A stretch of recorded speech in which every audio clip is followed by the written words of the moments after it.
Hey everyone, welcome to a special episode of Table Talk. I'm your host as always, Jake Combs. Now, as you can see, we are not in our normal filming location. I am literally in my car, and with some of the reveals that happened today, I am so excited that I can't drive until I actually get this off my chest. So, we're going to talk about it real quick. Yesterday, Games Workshop released a entirely awesome video trailer for Kill Team. Now, this video was, as far as quality-wise, was right there on par with the video that they did for Indominus, and was fantastic. Now, I've always loved the aesthetic of the Krieg boys, and have never enjoyed orcs for anything more than just killing them. And of course, with the Dominion box set, I ate my words there. Those special brand of Oryx, the Cruel Boys, absolutely love those models.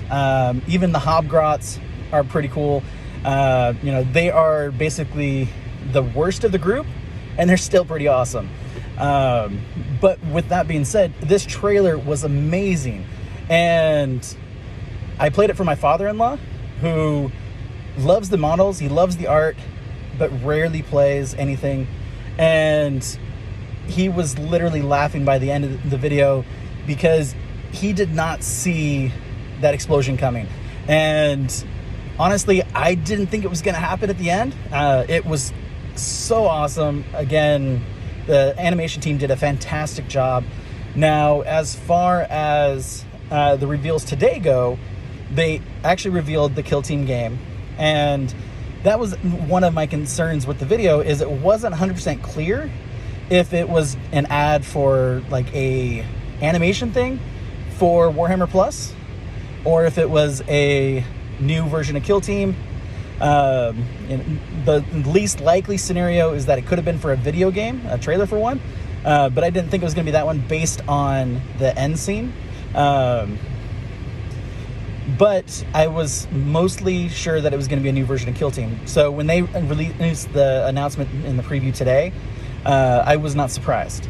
But they've once again taken a game that, or not a game, but a faction from 40K that I really don't like, and made me want to play them even more. We have the Beast Snagas coming out, and those look fantastic. I mean, squigs are the only redeemable thing in a orc army for me, other than a couple of the character models. And again, this is just, aesthetics. The model hobby, part of the hobby, has nothing to do with how they play. Because I'm going to be honest, other than Shadow War Armageddon, I have not played a game of orcs in 40K since, I'd say, about 96, maybe 95. And that was when my cousin first picked up a box, a core box that had orcs and Space Marines, and he played the Space Marines. Because honestly, for me, I don't like the Space Marines, and I didn't like the Orcs, but I thought the Orcs were the better of the two options, and completely got beat in the first couple games we played, because I literally never played a game before. And then after that, we played about 4 more games, and every single one of those I beat him on.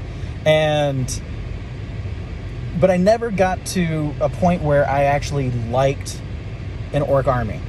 Now, model-wise, again, the Beast Snagas, absolutely fantastic. They are so fantastic looking that I actually want to give them a shot. I want to play them. I feel like they are going to be a very different play style than what we typically see other people use when it comes to orcs in 40K. I kind of feel like it's almost going to be more of like a cavalry type army. Just the fact that there's so many guys mounted on those squigs, and squigs are just so much fun to paint. Now, with Kill Team, with this announcement today, we have what looks like essentially a suicide bomber squig strapped in dynamite, and I could just see this little guy running down the map to detonate, whatever character, general, commander, whatever that my opponent has, and or destroy, something big, something that's pissing me off. And I just love the thought of that little guy. And on top of that, the other orcs are fantastic sculpts too that they've showed, and just really like the way that they're coming out.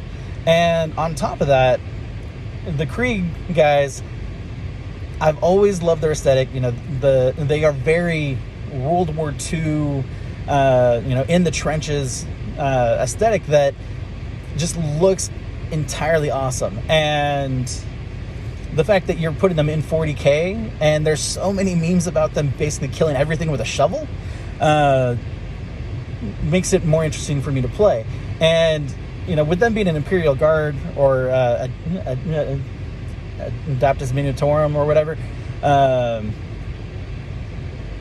they are, again, not an army I want to play typically, but because they look so awesome, I want to give them a try. Now, I know that if I play the game with my son when it comes out, he's going to be the human team, because humans are always the good guys unless it's chaos, and which means I'll end up being the orcs. But for once, I'm not upset about it, because these guys are just so awesome looking. I can't wait to get a chance to paint and build some. I really do hope that Games Workshop does send us a copy. They have not confirmed either way if it's going to happen, but we can always hope. And if we do get a set, we will do a review and unboxing, maybe even some building and painting on the show. It depends on the scheduling that we have going on and what other stuff we have to talk about. But I've wanted to just take this time just to kind of change the format a little bit and talk about something entirely badass. And I cannot wait to see what else they're coming out with, because the terrain looks fantastic, the models look amazing, and it's going to be a lot of fun. So I definitely can't wait. But that's it for me today. We're going to get this video published as quickly as possible. And in the description, I will share links to both the trailer and also to the preview article from Warhammer Community, so that way you guys can check those out. And as always, I will catch you guys next time. We should have another video later on this coming week, around the usual time of Wednesday night, Thursday morning. So that's it for me today. Thank you guys for watching, and I will catch you all later. Good night.